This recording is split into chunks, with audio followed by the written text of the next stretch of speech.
everyone, welcome to the land of Kakiak. So William has agreed to let me show you his assignment today so that you can see how he's being trained to be an independent writer. So today we are working in our McGuffey Copywork lessons.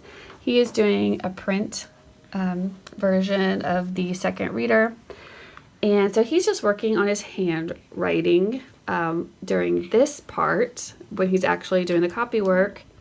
If he was having a really hard time, he would do the, dotted one so that he could just trace. But he wants to try to do it freehand. If it's too messy, he has to do it on his on the traced lines. But so right now he's going to show you just how to pick up a pencil. That's step one. Do you remember the steps, Will? They are point, right? The pencil's pointing to your writing hand. Now pinch and flip and hold, right? That is a good grip, son. Okay.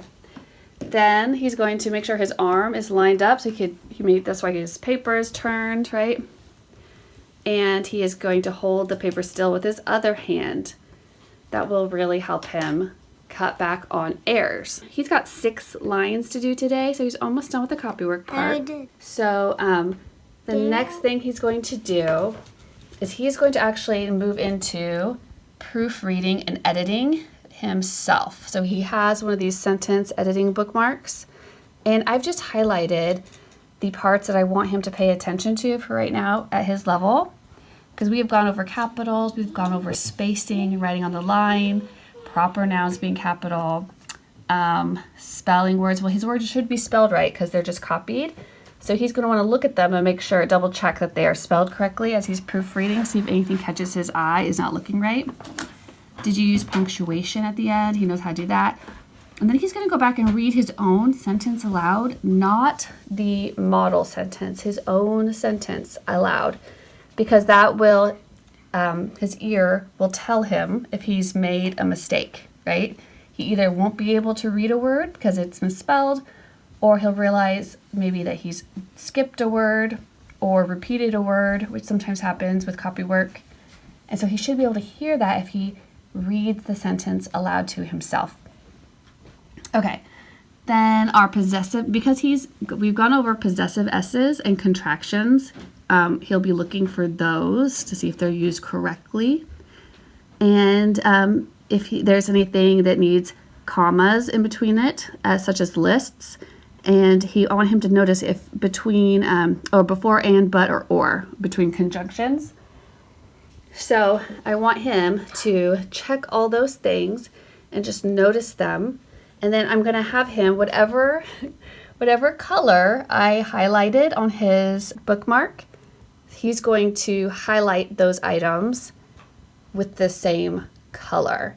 So he's going to work through that line by line. And let's see, how long did it take him? It took him, not very long to do 6 lines of copywork. So we'll see how long it takes him. I'll time him to check his own work. Okay, we'll be back. Okay, so William is starting his editing.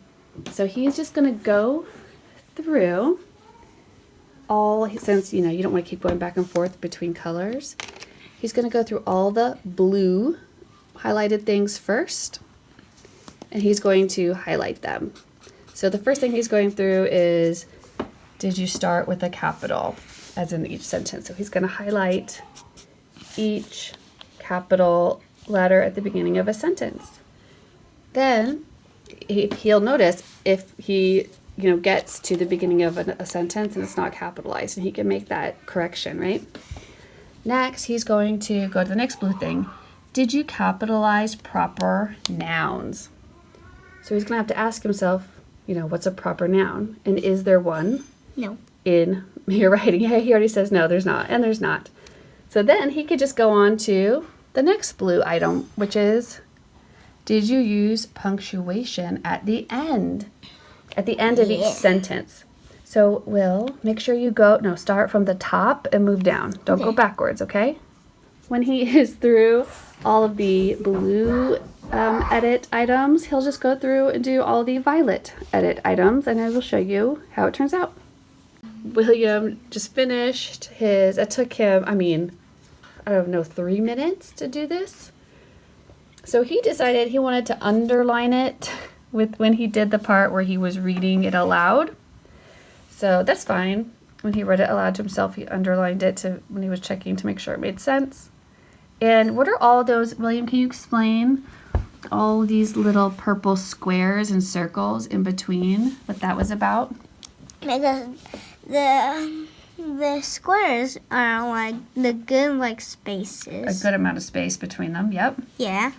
And the circles is like space that was supposed to be there. That was not too much space. Yeah. Yeah, so some of them were perfect. Some of them were like a little too spaced out, right?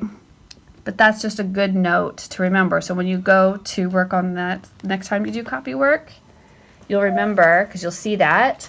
I have to make sure I don't overspace it. Good job, William. You get thumbs up. Give 5. Like and subscribe. Like and subscribe. And share. And share.